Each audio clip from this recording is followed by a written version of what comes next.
గోవింద గోవింద గోవింద గోవింద.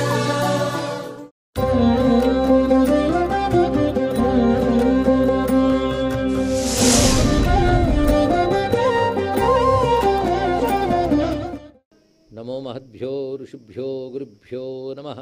శ్రీ ఏకామ్రనాథాయ నమః శివాయ. శ్రీ జంబుకేశాయ నమః శివాయ.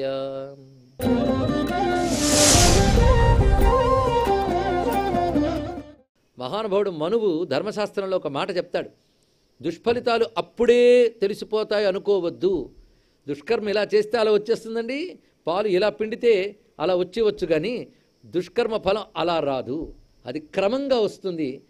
వీడితోనే కాకుండా వీడి తర్వాత తరాల్లో కూడా వస్తుంది అని చెప్పారు. ఇక్కడ మొత్తానికి అతనికి స్వర్ణలింగ చోర దోషం ఏర్పడి సంతానంలో ఆ దుస్థితి కనబడి దరిద్రాల పాలే బాధపడుతూ ఆఖరికి వీళ్ళ కాళ్ళు వాళ్ళ కాళ్ళు పట్టుకుంటే ఎవరు సూచన ఇచ్చారు, కాంచీక్షేత్రానికి వెళ్ళు, అక్కడ ఏకాంబరణ నాథ దర్శనం చేయని.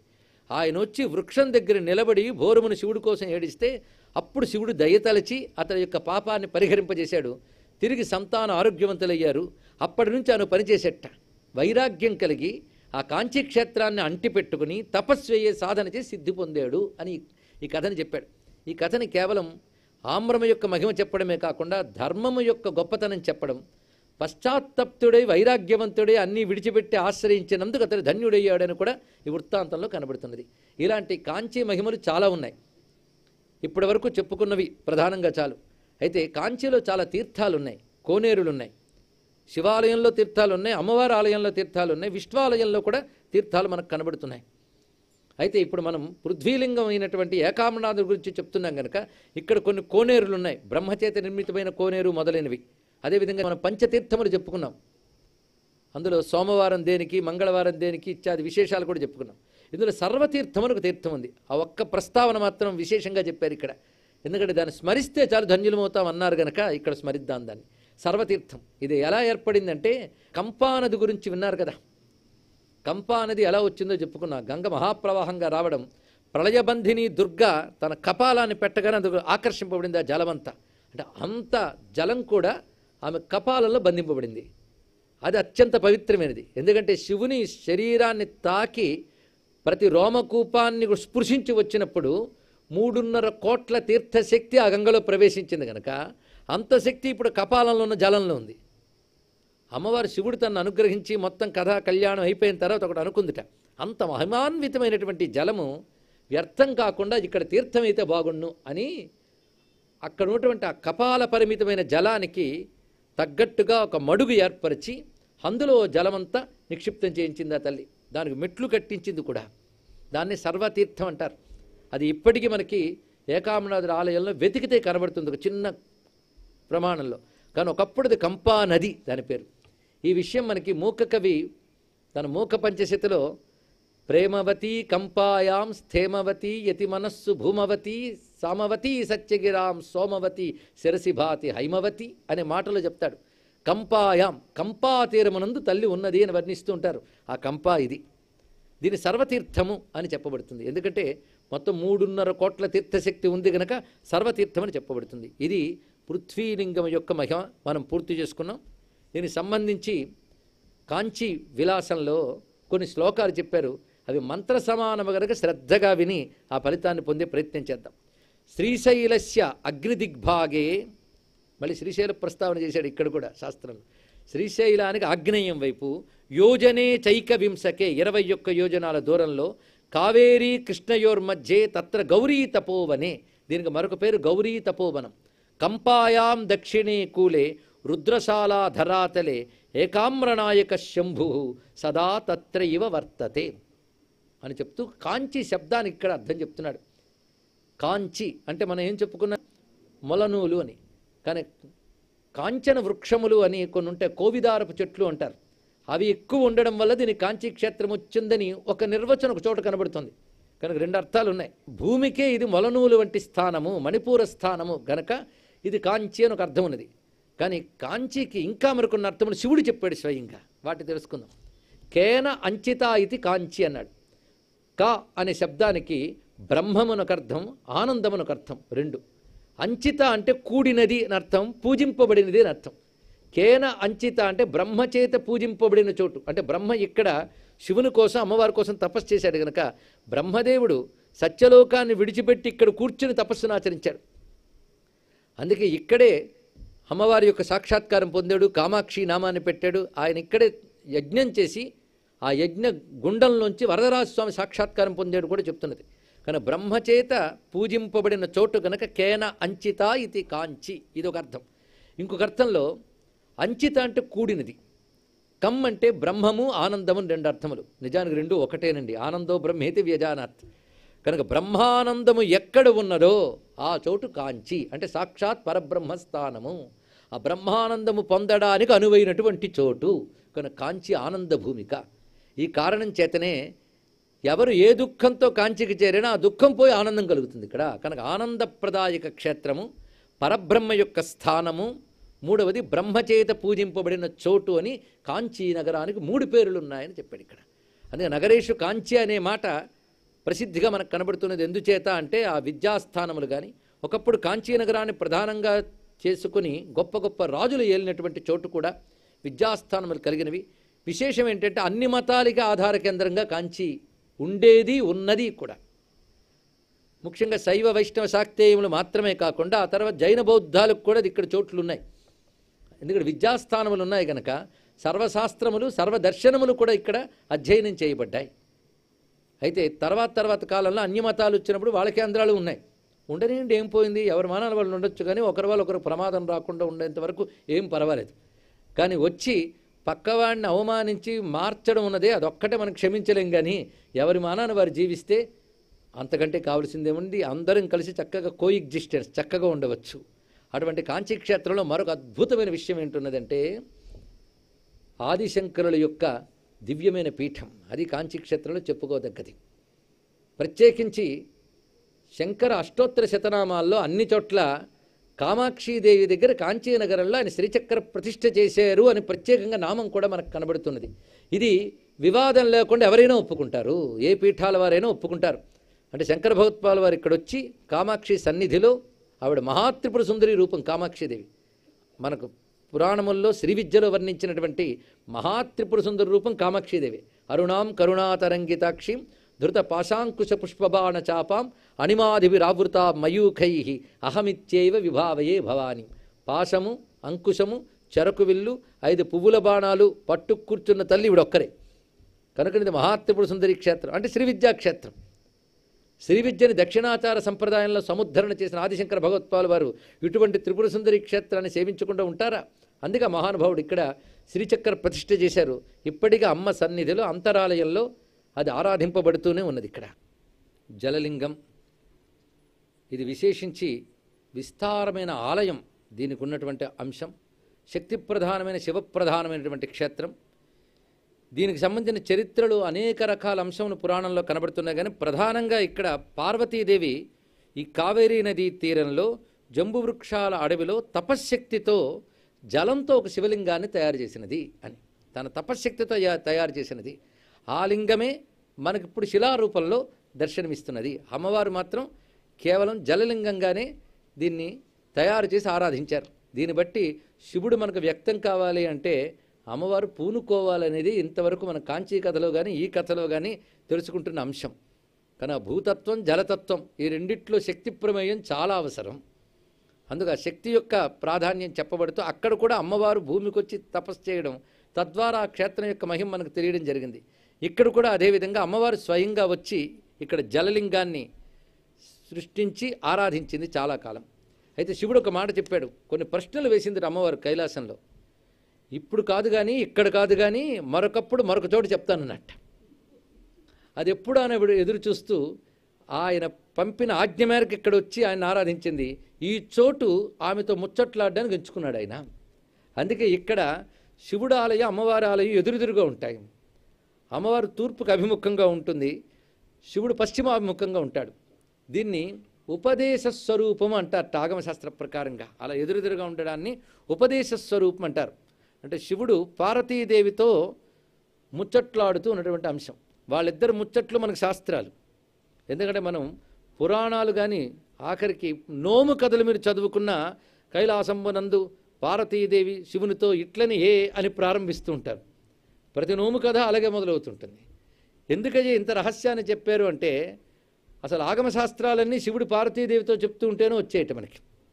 ఈ విషయం శివపురాణంలో శివుడు పార్వతీదేవి అడుగుతూ ఉంటే చెప్తూ ఉండగా ఎన్నెన్ని శాస్త్రాలు వచ్చాయో చెప్పారు.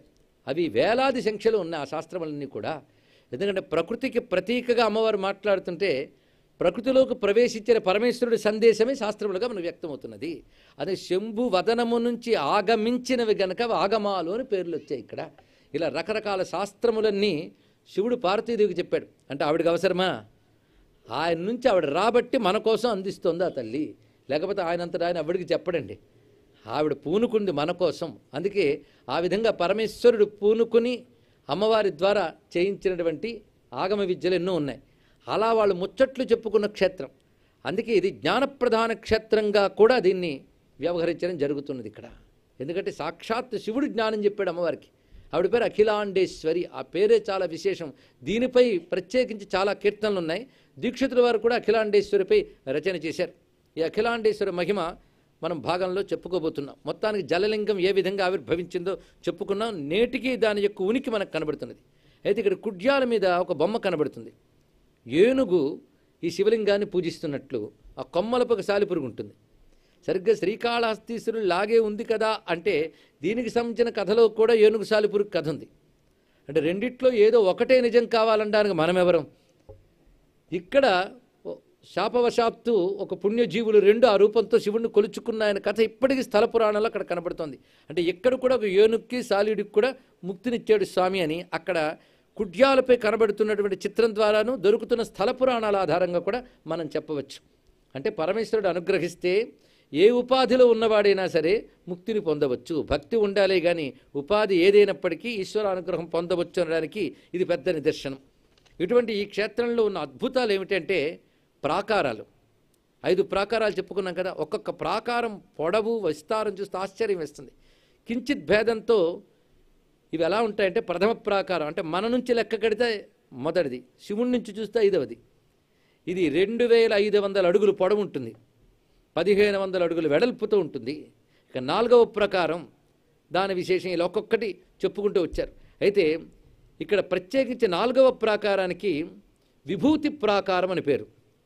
ఈ ప్రాకారానికి ఒక చరిత్ర ఉంది. మిగిలినన్ని ప్రాకారాలు గొప్పవే, వాటికి మంచి మంచి కుడ్యములు, వాటికి శిల్పములు ఇవన్నీ ఉంటాయి. ఇన్ని ప్రాకారాలు దాటి వెళుతూ ఉంటే దాని విస్తారమైన స్థలం చూడాలండి. ఇక్కడ కొన్ని ప్రాకారాల్లో స్తంభాలు, కోనేరులు, మండపాలు ఇవన్నీ చూస్తుంటే ఆనాటి శిల్పశాస్త్రం, నిర్మాణ శాస్త్రం మనకు ఆశ్చర్యం కలుపుతుంది. అయితే 4వ ప్రాకారానికి మాత్రం కథ ఉంది. ఆనాడు శిల్పులు ఈ ప్రాకార నిర్మాణం చేసినప్పుడు గోడ నిర్మాణం చేద్దామనుకునేటప్పటికల్లా ఏదో ఆటంకం వస్తుంది, ఎవరు ఆపినట్టు ఆగిపోతుంది. దానితో వాళ్ళు ఎలా చేయాలి అంటే ఒక సాధువు వచ్చేట్టుగా బైరాగి, మీరు ఆపవద్దు కొనసాగించండి అన్నారు. అరే పెద్ద పెద్ద వాళ్ళే చెయ్యలేము అంటూ ఉంటే ఒక సాధువు వచ్చి చెప్పాడు. సరే ఈయన మాట విని వాళ్ళందరూ సిద్ధపడ్డారు. ఆయన దగ్గరుండి వీళ్ళందరి చేత చేయించుతున్నాడు. అయితే సాయంత్రం అయ్యేటప్పటికల్లా వాళ్ళు పనిచేసిన కూలీలకి కూలీ ఇవ్వాలి కదా. వాళ్ళు ఈ సాధువు దగ్గరికి వచ్చి మా కూలీ ఏది అన్నారు. ఇవి ఇంతవరకు నిర్మించిన వారు ఇవ్వలేదా అంటే వాటికి వాళ్ళు ఇచ్చేశారు. ఇది వాళ్ళు నిర్మించమన్నారుగా, నువ్వేమి ఇస్తావు అంటే సరే అని ప్రతిరోజు సాయంత్రం వాళ్ళు కూలీ ఏమిటయ్యా అంటే ఒక విభూది తీర్థం ఇచ్చావట. ఇదేమిటి అనుకున్నారు, ఇంటికి వెళ్ళండి అన్నారు. వాళ్ళు తీర్థం పుచ్చుకుని ఇంటికి వెళ్ళేటప్పటికల్లా ఆ విభూతి ధనంగా మారేది, ఆ తీర్థం శరీరంలో శక్తిగా మారేది రండి. ఇక్కడ వాళ్ళు ఆశ్చర్యపోయారు. ఏదో మాయా అనుకున్నారు, వాళ్ళకి ఏమీ తెలియలేదు. పైగా ఆయన మాయ కప్పితే దగ్గరున్న పోల్చుకోలేం. మొత్తానికి ప్రాకారం మొత్తం పూర్తయిపోయింది అని చాలా సంతోషించాడు. ప్రాకారం బాగుందని వాళ్ళు మురిసిపోయారు. కానీ మరి వాళ్ళకి ఆయన కనబడలేదు. ఇంత ప్రాకారం ఎలా తయారైందంటే ఆ జంబునాథుడే వచ్చి నిర్మాణం చేయించాడని వాళ్ళందరూ అనుకున్నారు. స్వామి నిర్మింపజేసుకున్న ప్రాకారం. ఇప్పటికీ ప్రాకారం ప్రత్యేకం కనబడుతుంది. విభూతి కూలీ ఇచ్చి నిర్మించాడు కనుక దీని పేరు విభూతి ప్రాకారం అనే పేరు ఇప్పటికీ స్థిరపడిపోయింది. దీని చుట్టూ ఈ ప్రాకారం చుట్టూ ప్రదక్షిణకు ఒక ప్రత్యేకత ఉన్నది. మొత్తం అన్ని ప్రాకారాలకి కలిపి ఉన్నది. గర్భాలయానికి ప్రదక్షిణ ఉన్నది. కానీ ఈ విభూతి ప్రాకార ప్రదక్షిణకు మాత్రం జంబుకేశ్వరంలో చాలా విశేషమైన స్థానం మనకు కనబడుతుంటుంది ఇక్కడ. అలాంటి స్వామికి జంబునాథర్, అప్పులింగేశ్వరర్, నీర్ తిరళ్నాథర్, వెన్నావళీశ్వరర్, అనైక్కా అన్నాల్ పేర్లు వినండి, చాలా గుర్తుపెట్టుకోనని చెప్పట్లేదు.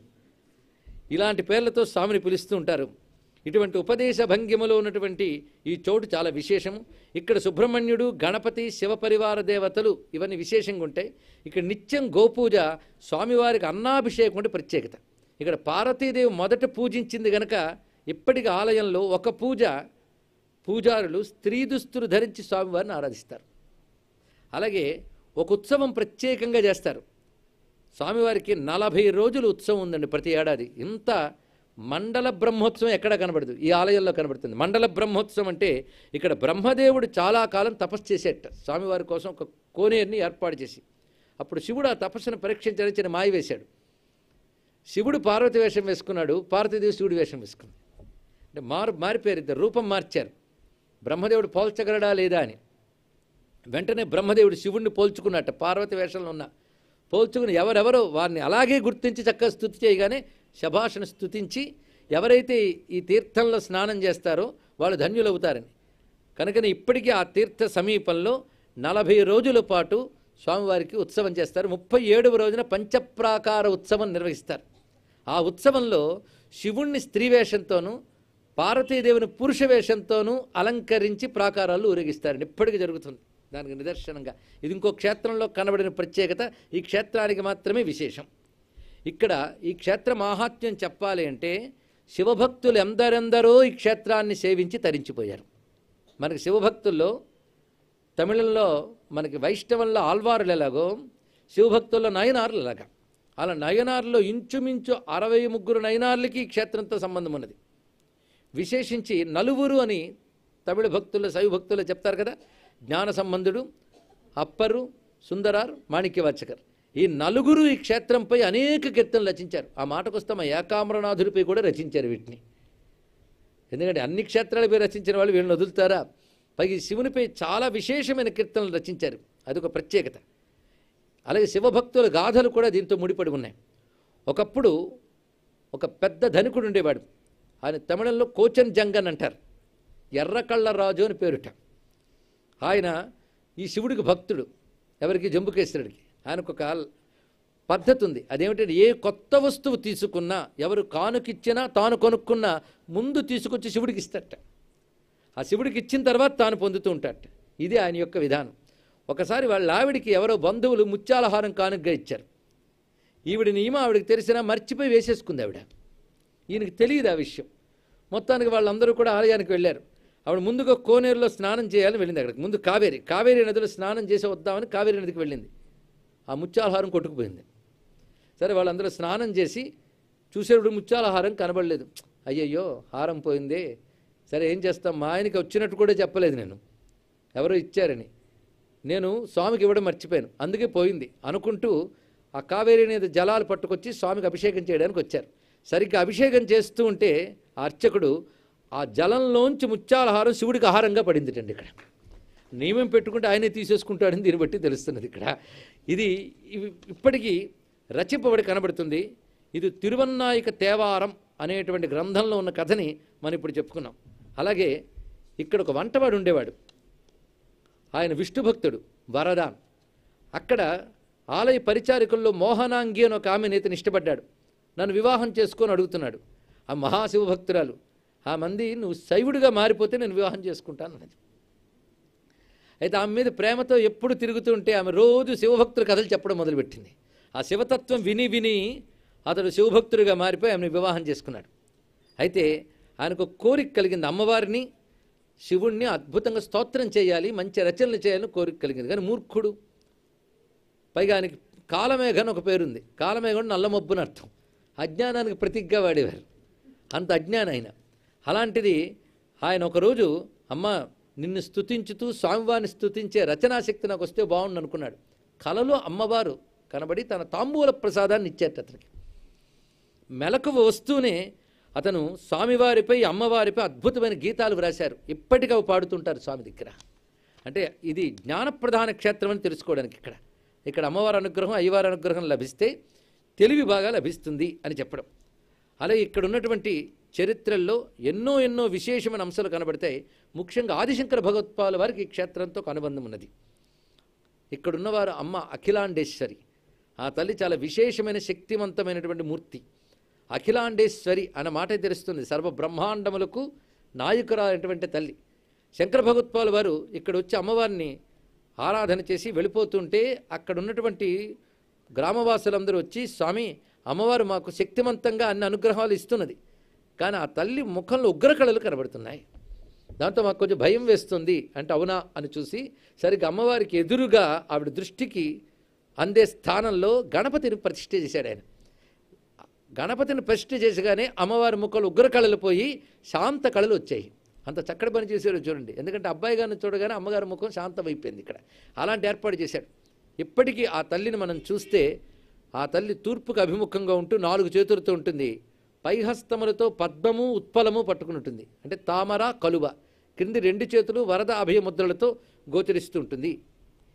ఈ తల్లికి సంబంధించిన సౌందర్యలహరిని తమిళంలో అనువదింపజేసి గోడలపై చెక్కించి కూడా ఉంచారు. విశేషమైన అంశములు ఇవి. ఇలాంటి అత్యద్భుతమైన ఈ ఆలయంలో ఆ నిర్మాణాలు చూస్తుంటే ఆశ్చర్యం కలుగుతుంది. ఇక్కడికి దగ్గరలో సమయపురం అనొక క్షేత్రం ఉంది. తమిళనాడులో చాలా ప్రసిద్ధి. సమయపురం మారియమ్మ అని శక్తి క్షేత్రం అండి, చాలా విశేషమైనది. ఈ సమయపురం ఒకప్పుడు విక్రమపురం అని పిలువబడేది. దాన్ని రాజధానిగా చేసుకుని హొయసల రాజు పాలించేవాడు. ఆయన అనేక ఆలయ నిర్మాణాలు ఇందులో చేశాడు ఇక్కడ విశేషించి. తర్వాత 18వ శతాబ్దం మధ్య భాగంలో బ్రిటిష్ వాళ్ళకి ఫ్రెంచ్ వారికి యుద్ధం జరిగినప్పుడు వాళ్ళు ఈ ఆలయాలను కోటల్లో వాడుకున్నారు. శ్రీరంగాన్ని దీనికి కూడా ఎన్ని రకాల దుర్మార్గాలు జరిగేయండి మన ఆలయాల మీద. ధ్వంసం చేశారు, వాళ్ళ స్వార్థం కోసం అపవిత్రం చేశారు. ఇందులో అరుణాచల ఆలయం కూడా అలా గురైనదే. ఇంకా చెప్పాలంటే ఈ తరం వాళ్ళం కొంత అదృష్టవంతులం. అప్పుడు ఆ దౌర్జన్యాలు జరుగుతున్నప్పుడు ఎంత బాధపడి ఉంటారో ఆనాటి హిందువులు ఆలోచించండి. వాళ్ళ యొక్క దుర్మార్గానికి గురై ఇప్పటికీ దాష్టీకాలు కొనసాగుతున్నా కనీసం ఇప్పుడు మళ్ళీ మన చేతికి వచ్చి పూజాధికాలు జరుగుతున్నాయంటే ఏదో మంచి కాలంలోనే మనం పుట్టేమని భావించాలి ఇక్కడ. ఎందుకంటే వాళ్ళు దీన్ని యుద్ధ శిబిరాలుగా మార్చుకున్నారు కొంతకాలం. అది కూడా బాధాకరమైన అంశం. కానీ తర్వాత మళ్ళీ అవన్నీ బాగు చేయబడి ఉన్నాయి మన భాగ్యం కొద్దీ. ఈ జంబుకేశ్వర స్వామి యొక్క మహిమ తావన్మాత్రంగా మనం చెప్పుకున్నాం. కొన్నిటికి విస్తారం, కొన్నిటికి కొంత. మొత్తానికి చెప్పవలసింది ఏది విడిచిపెట్టలేదు. ఇది తెలుసుకోవాల్సినది ఇక్కడ. దీన్ని బట్టి అక్కడ జంబూ వృక్షము, జలము, ఈ రెండిటి యొక్క ప్రాధాన్యాన్ని మనం గమనించుకుంటూ అఖిలాండేశ్వరుని స్మరింపజేసుకుందాం.